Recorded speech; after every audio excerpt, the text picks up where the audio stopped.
The fluorescent lights hummed softly in the small exhibit room at the Canadian War Museum in Ottawa. Most visitors rushed past this corner space, drawn instead toward the tanks and aircraft that dominated the main gallery. But in this quiet alcove, a single glass case held something far more deadly than any machine of war. Inside the case, standing upright on a wooden pedestal, sat a rifle bullet. The brass casing had tarnished with age, turning from gold to a mottled brown-green. Someone had engraved letters into the metal with painstaking care, each character cut deep and precise. The words read simply, W. Hartwell. A museum curator led a group of high school students past the display. One boy lingered behind, pressing close to the glass, squinting at the small placard beneath the bullet. Recovered from German sniper position, Casino Sector, April 1944, he read aloud. Bullet engraved with name W. Hartwell. Origin unknown. Sniper identification. Gefreiter Otto Weiss, KIA. Same location. The boy looked up. Did he die? The guy whose name is on it? The curator paused, checking her notes. No. Sergeant William Hartwell survived the war. Died of natural causes in 1987, age 76. But the German sniper who made this bullet spent 6 months hunting him. Never got close enough to use it. How do you hunt someone for 6 months and never get close? The curator smiled slightly. That's the wrong question. The right question is, how do you stay alive when someone that dedicated is hunting you? She moved on. The boy remained for another moment, staring at the bullet, at those carefully engraved letters. Someone had spent hours etching that name. Someone who never got to fire the shot. Someone who died still hunting, still searching, still failing to find the ghost he'd sworn to kill. The lights dimmed as the museum prepared to close. The bullet sat in its case, silent and patient, waiting to tell its story. A story that began 52 years earlier, in a valley in Italy where fog rolled through every morning and death arrived from nowhere at all. November 1943, the Moro River Valley in Italy. Captain Ernst Keller pressed his back against the cold stone wall of the farmhouse, his breath coming in short bursts that clouded the freezing air. 3 of his men were dead, not from artillery, not from machine gun fire, just dead. One moment they were alive, Schneider talking about his sister's wedding, Hoffman cleaning his rifle, young Private Muller lighting a cigarette near the observation post. And then they stopped being alive. No warning, no sound of a shot until after the bullet had already done its work, arriving seconds later like an afterthought. Keller had been a soldier since Poland in 1939. He knew what combat sounded like, the scream of Stuka dive bombers, the hammer of MG-42 machine guns, the earth-shaking concussion of 88mm guns. This was different. This was something else entirely. The first man died at dawn while lighting that cigarette. Just stood there for 3 seconds after impact before his legs gave out. The second fell 3 hours later, killed while carrying ammunition 200 meters behind the front line. The third man, Sergeant Klaus Hoffmann, a man who survived Stalingrad, died while looking through binoculars at Canadian positions. The bullet went through his right eye with such precision, the exit wound barely disturbed his helmet. Keller found the binoculars later. One lens shattered, blood frozen on the metal frame. He'd known Hoffmann for 2 years, shared rations during the retreat from Moscow, covered each other in Kharkov street fighting, and now Hoffmann was gone, killed by an enemy he never saw, never heard, never had a chance to fight. His men wouldn't move now. 12 soldiers huddled in the farmhouse basement, rifles loaded but useless against an enemy they couldn't see.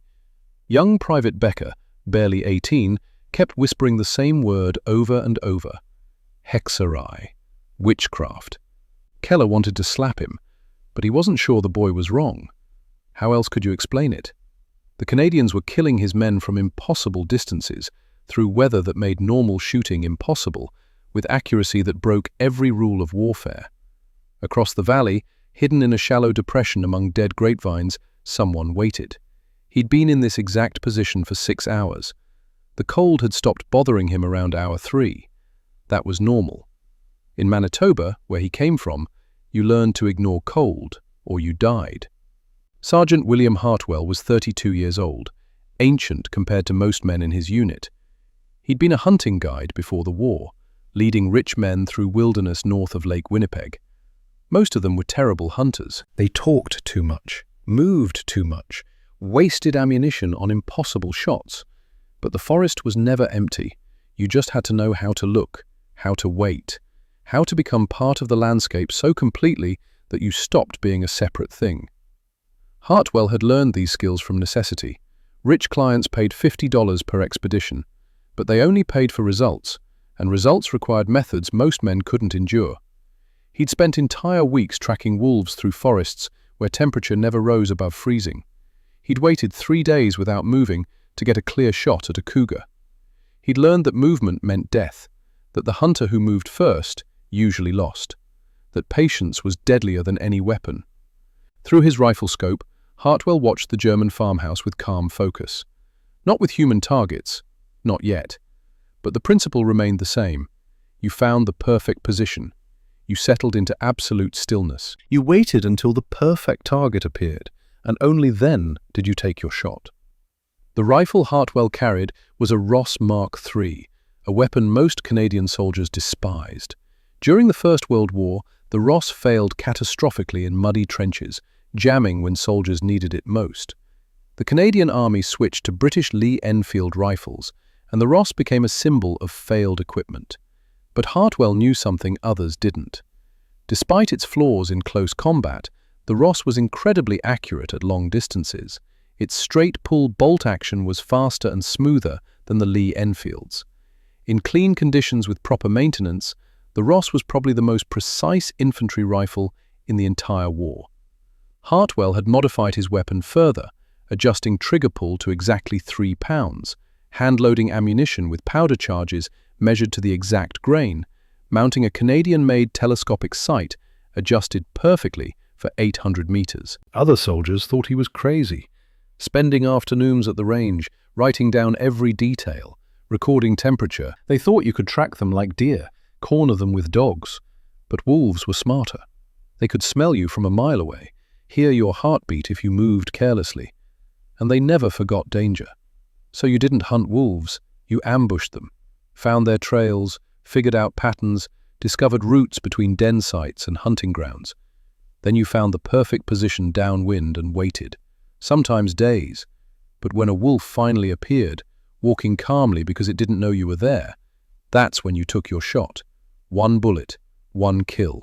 Perfect placement ending life instantly without suffering. The old Cree trapper who taught Hartwell, a man named Joseph Bearwalker, explained it simply. White men hunt with their hands. We hunt with our minds. The animal doesn't know you're there until it's already dead. That's mercy and efficiency together. Respect for life, even in the act of taking it.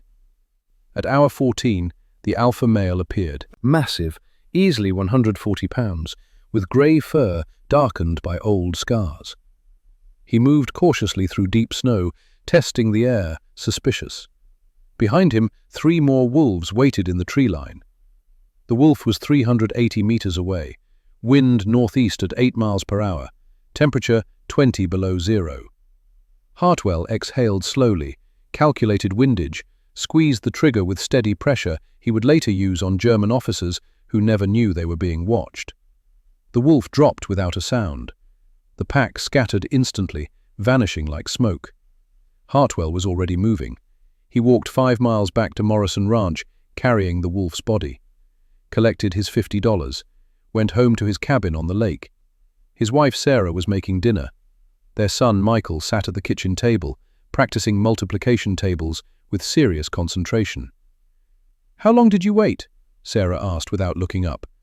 She'd been married to Hartwell 9 years. She knew his methods. 14 hours. "Did you get him?" "Yes." "Clean kill?" "He never knew I was there." Sarah nodded, satisfied. That was important to her, that animals didn't suffer, that death came quick and clean. It was one reason Hartwell loved her. She understood hunting wasn't about killing, it was about respect, about being so skilled you minimized suffering while doing necessary work. Michael looked up. "Papa, can I go with you next time?" "When you're older." "How much older?" "Old enough to sit still for 15 hours without complaining." "I can do that now." Hartwell smiled, rare expression softening his weathered face. "We'll see." He had no way of knowing that in 10 years Michael would be dead.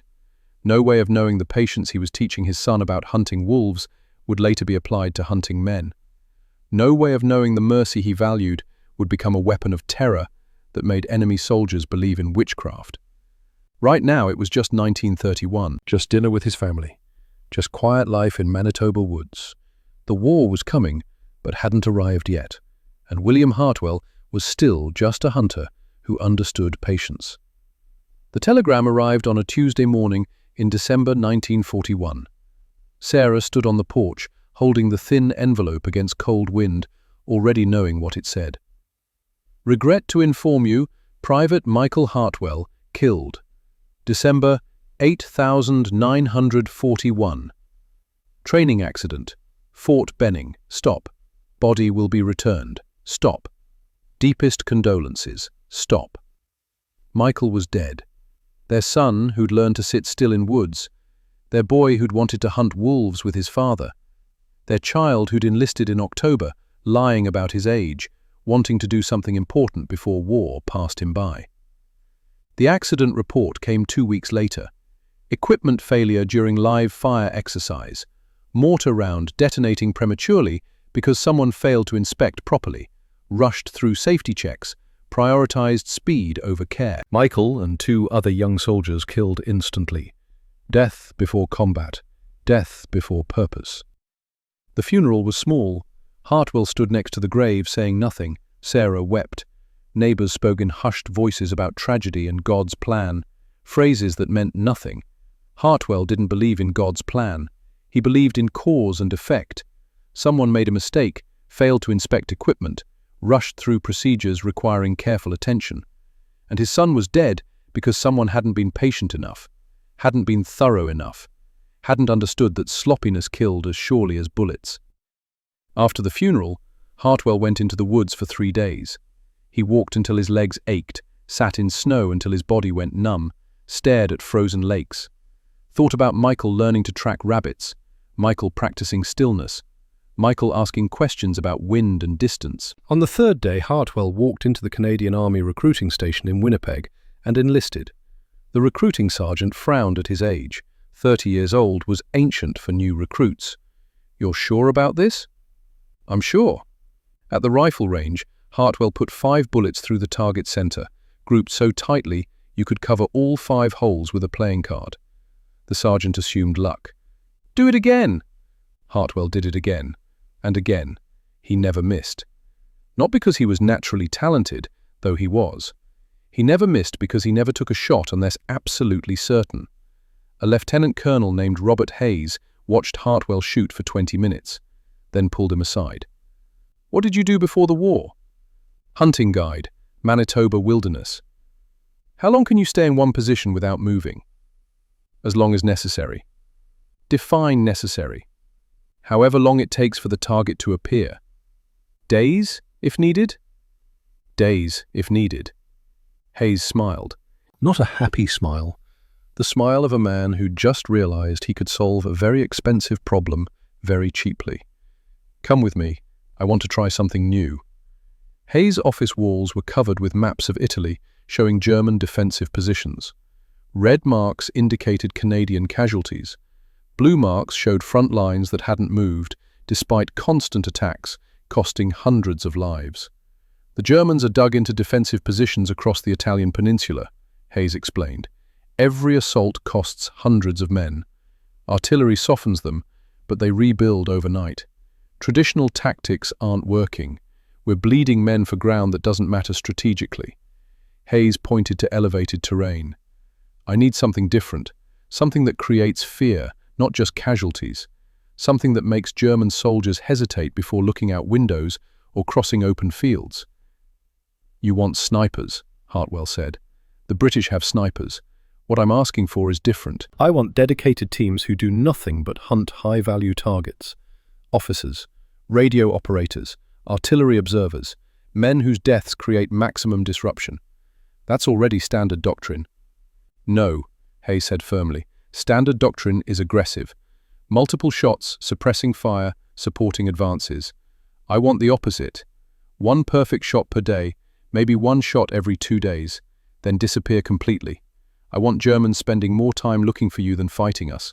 I want them to waste resources on counter-sniper operations that find nothing. I want them to stop trusting open ground, stop using observation posts, stop sending patrols. Hartwell understood immediately. This wasn't about killing, this was psychological warfare, creating invisible threat, occupying more enemy attention than entire battalions of visible soldiers. Most officers won't understand this, Hartwell said carefully. They'll see 1 kill per day versus 50 from a machine gun section. They'll think it's wasteful.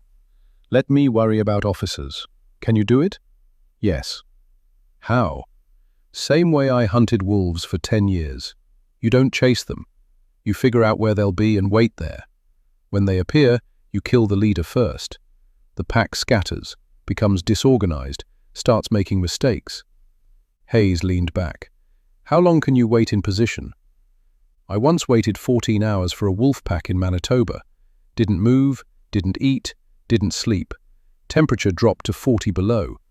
When the alpha male appeared, I killed it with 1 shot at 380 meters.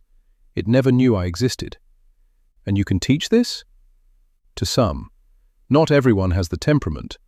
But the men who can do it, hunters and trappers, patient men from quiet places, they'll be more dangerous than any tank. Because fear is more effective than explosives. Hayes made his decision quickly. I'm authorizing a specialized sniper section. You'll choose your own men, no more than 6 to start. Priority for equipment and ammunition. You'll report directly to me. And you'll develop training protocols so we can expand this if it works. What about weapons? Ross rifles. Hayes frowned. The Ross failed in the First World War. In trenches, yes, but for long-range precision in clean conditions, it's unmatched. I can modify them for extreme accuracy. Give me 6 Ross rifles, and I'll turn them into instruments that kill at distances standard infantry can't imagine. If this fails, it won't fail, because I learned patience from wolves, and Germans aren't wolves, they're deer. Predictable patterns, trust officers, follow procedures. They can be studied and anticipated. Wolves adapt. Deer just run the same trails until something kills them.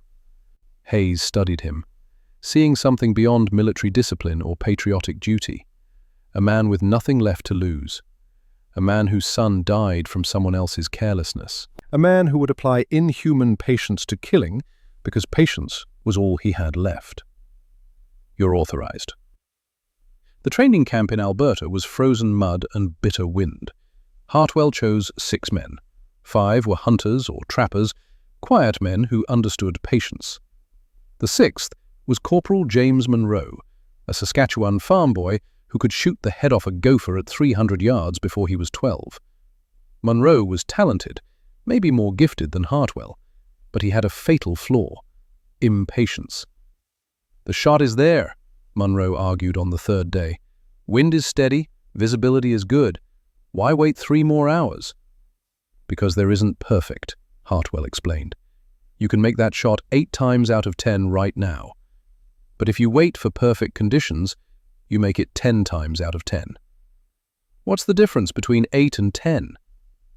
2 dead Canadians when Germans figure out where you are after you miss twice. 2 families receiving telegrams like the one my wife received. 2 graves that could have been prevented if you'd been patient enough to wait for certainty instead of probability. Monroe didn't like this answer, but he was smart enough to recognize truth. The training was brutal. Hartwell positioned men in camouflaged hides for 12, 16, 20 hours at a time. No food, minimal water, no movement. If you shifted position, you failed. If you fell asleep, you failed. If you took a shot before Hartwell authorized it, you failed and started over from day 1. Most men broke within the first week. They couldn't handle mental discipline required to ignore their body's desperate demands. One recruit lasted 6 hours before walking away muttering about insanity. Another made it to hour 14 before crying from pain and maddening boredom. But the ones who succeeded, including Monroe, who failed 7 times before lasting a full 24 hours, became something more than soldiers. They became predators who understood that stillness was a weapon, that patience could kill as surely as bullets. Private Benjamin Chen from British Columbia was assigned as spotter, 22 years old, from a family that ran a restaurant near the Pacific coast. Smart, constantly questioning orders with mathematical precision. "Sergeant, have you calculated actual strategic value of this doctrine? 1 kill per day versus resource investment?" "No." "Don't you think that's relevant? From cost-benefit perspective." "Chen, when a wolf stalks caribou, does it calculate cost-benefit ratios?" "Wolves aren't conducting military operations." "No, they're conducting survival operations, which is exactly what we're doing. The wolf that's most patient survives and breeds. Impatient wolves starve or get kicked to death. This isn't about mathematics. This is about understanding that fear changes behavior more effectively than casualties change territory." Chen wrote this down, trying to quantify concepts that couldn't be measured with numbers. He would learn. But some lessons required blood first. By October 1942, Hartwell's section was ready. Hayes briefed them before shipping to Italy. "You're deploying to the Moro River Valley. Germans control high ground, which means observation and artillery spotting. Every attack, they call in precise fire, killing dozens before we reach their lines.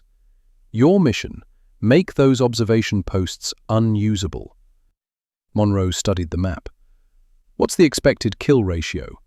Hayes looked at him coldly. "I don't care about kill ratio. I care about psychological impact.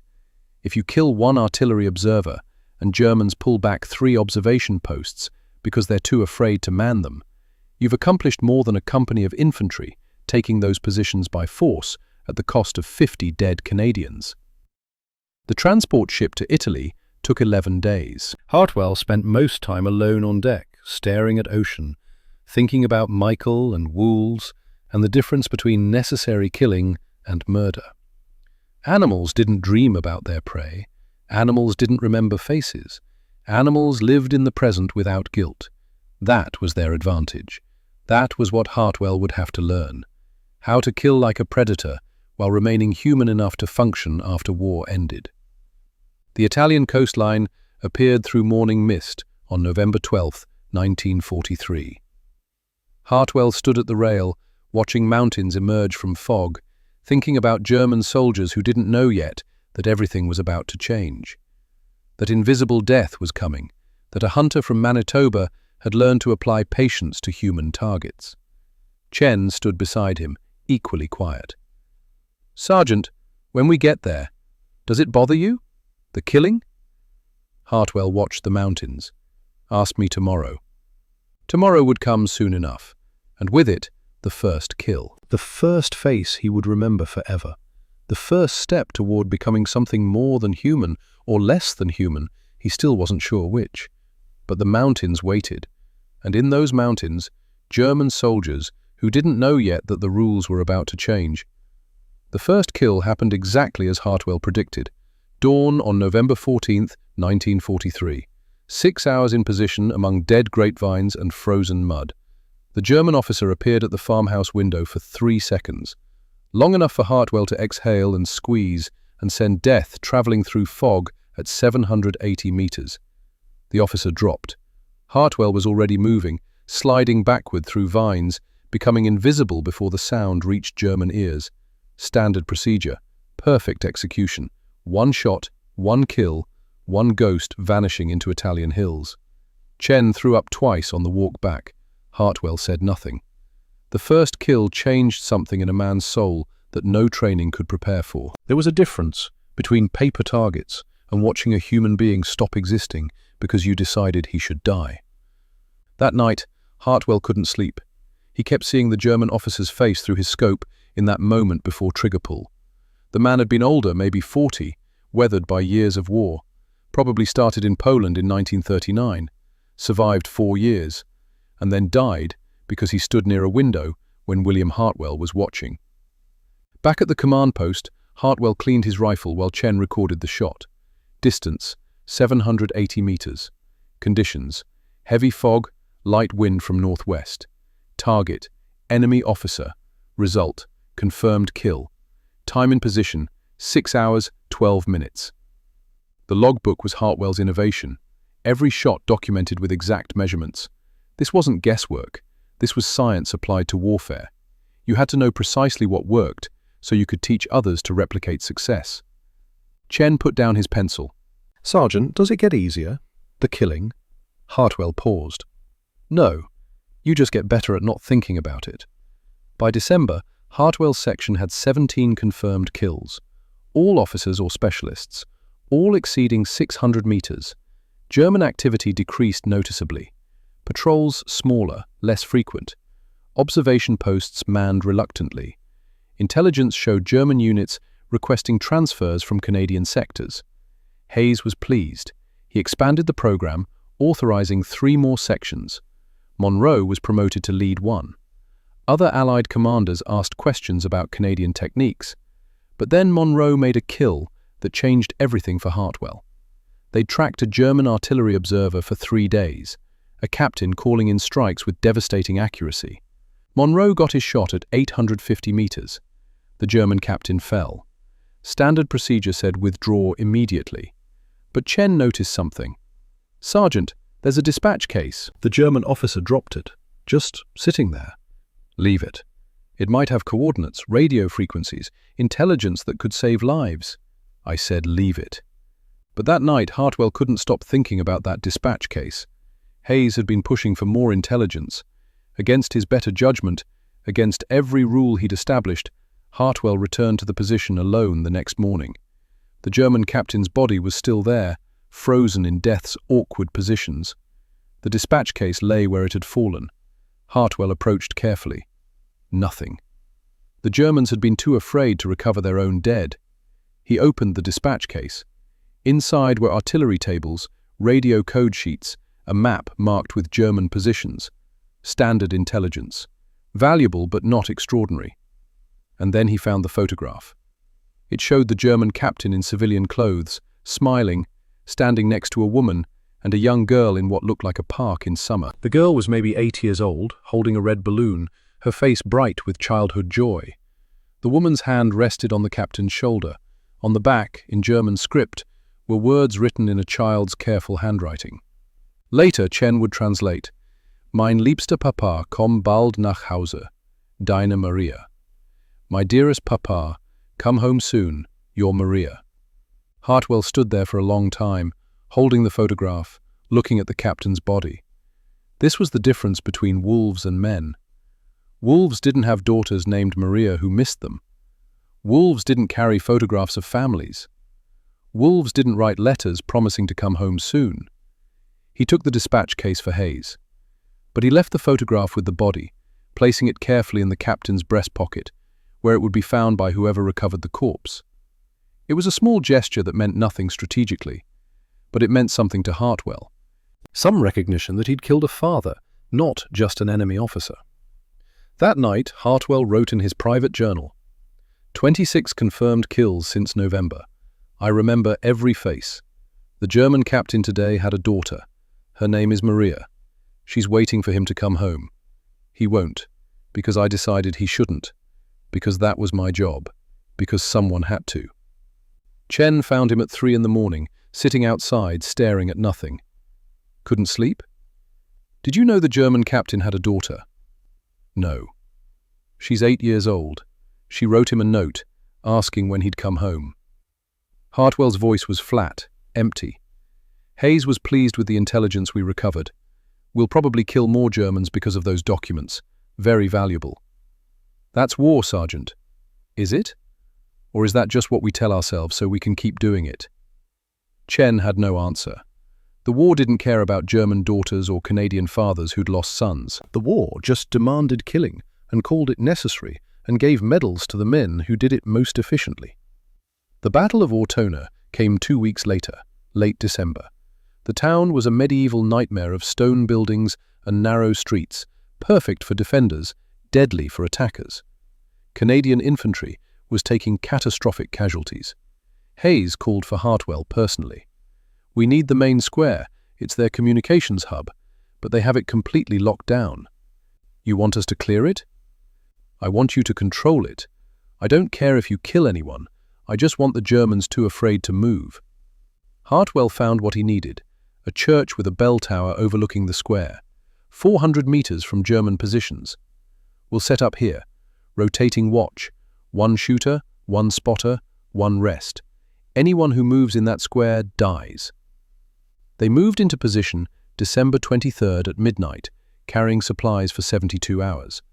The tower was freezing, exposed to wind like knives, barely large enough for 3 men, but it had perfect sight lines and escape routes.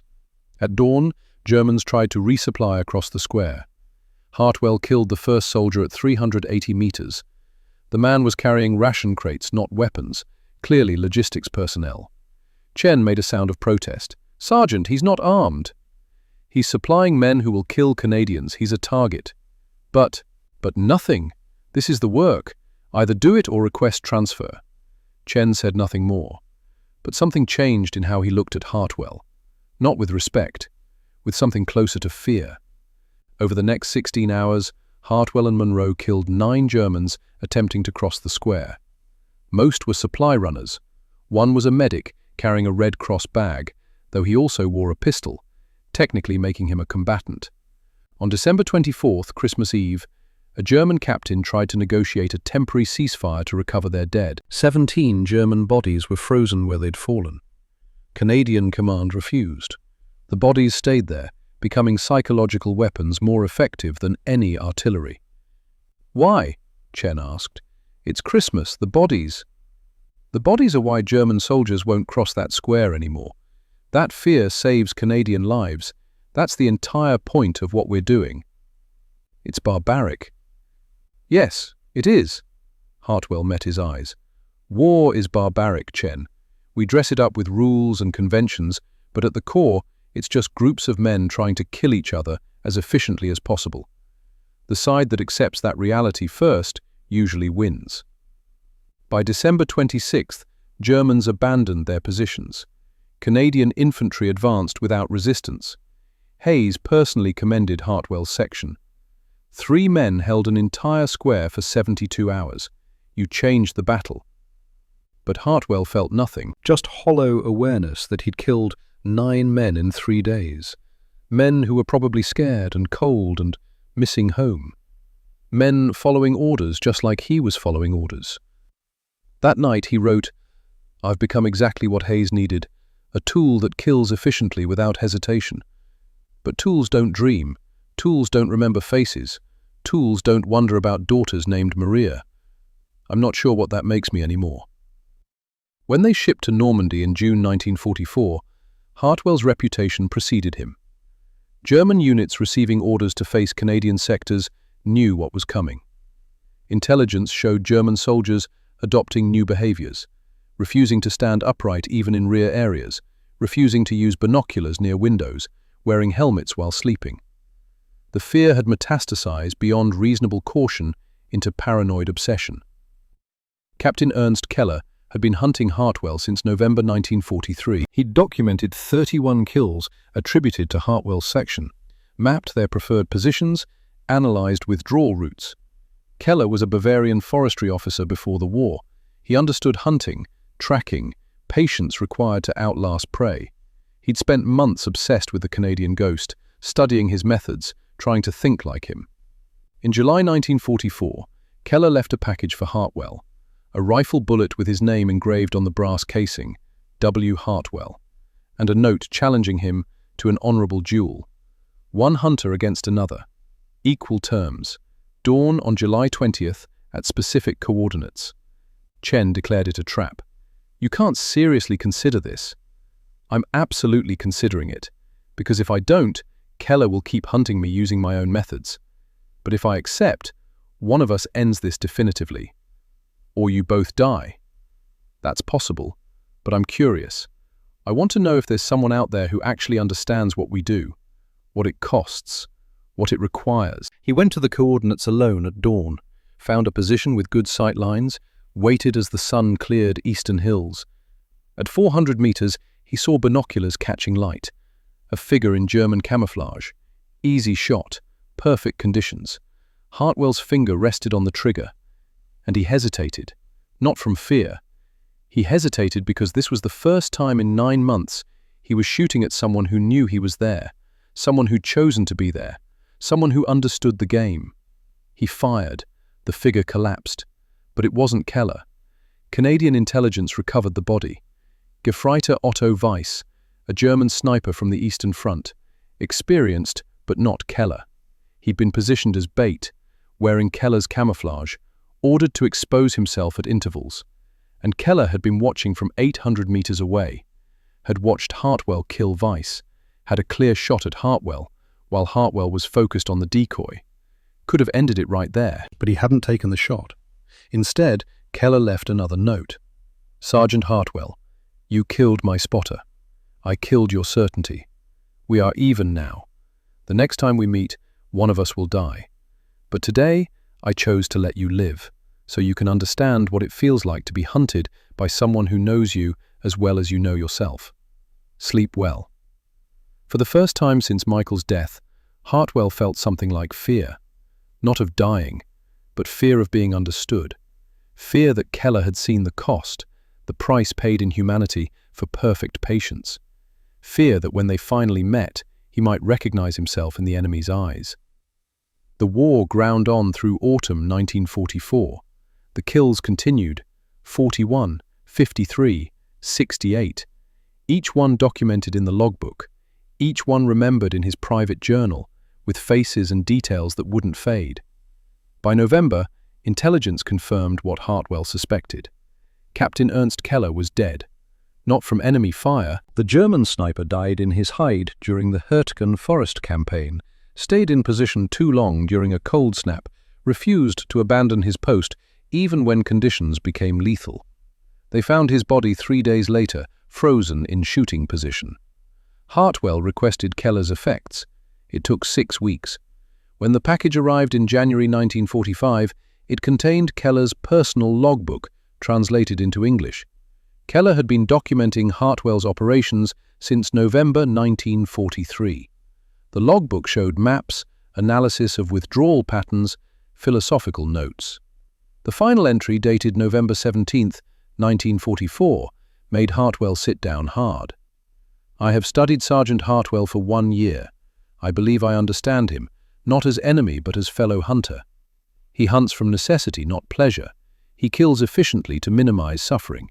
He respects his prey even as he destroys them. Tomorrow I will attempt to intercept him. If I succeed, I will use the bullet I prepared. If I fail, perhaps he will find this logbook someday and understand that he was not alone. We are both hunters who became weapons. The difference is that he will survive the war, and I will not. I know this because he still remembers he is human. I have forgotten. Hartwell read that passage 5 times. Then he closed the logbook and cried for the first time since Michael's funeral. Not for himself, not for his 81 confirmed kills, but for Keller, a man he'd never met, who understood him completely and died alone because he couldn't stop being what the war had made him. The war in Europe ended May 8, 1945. Hartwell's section was near the Elbe River when ceasefire was announced. Men celebrated. Hartwell sat alone, cleaning his rifle one final time. Hayes found him there. "It's over, Sergeant. You can stop now." "Yes, sir."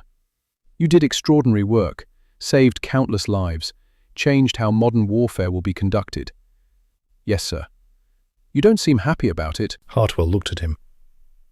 "I'm not happy because I spent 18 months becoming very good at something terrible. And now I have to figure out how to go back to being a husband and a guide and a human being. I'm not sure I know how to do that anymore." Hayes had no answer. Hartwell returned to Manitoba in September 1945. Sarah was waiting on the porch exactly as he'd left her. They embraced. She wept. He didn't, couldn't, just held her while she shook. The first 3 months were hardest. Hartwell couldn't sleep in their bed. Too soft, Too warm, too safe. He slept on the floor next to the wood stove, waking every 2 hours. He couldn't tolerate crowds. When they went to Winnipeg, he spent the entire trip calculating firing positions, identifying cover, analyzing threats that didn't exist.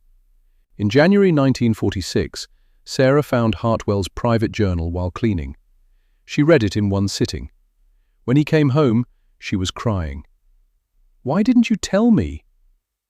"I'm not fine, but talking about it won't make me fine. 83 men, Will. You killed 83 human beings." "I know. And you remember all of them. Every one. Their faces, the conditions, sometimes their names.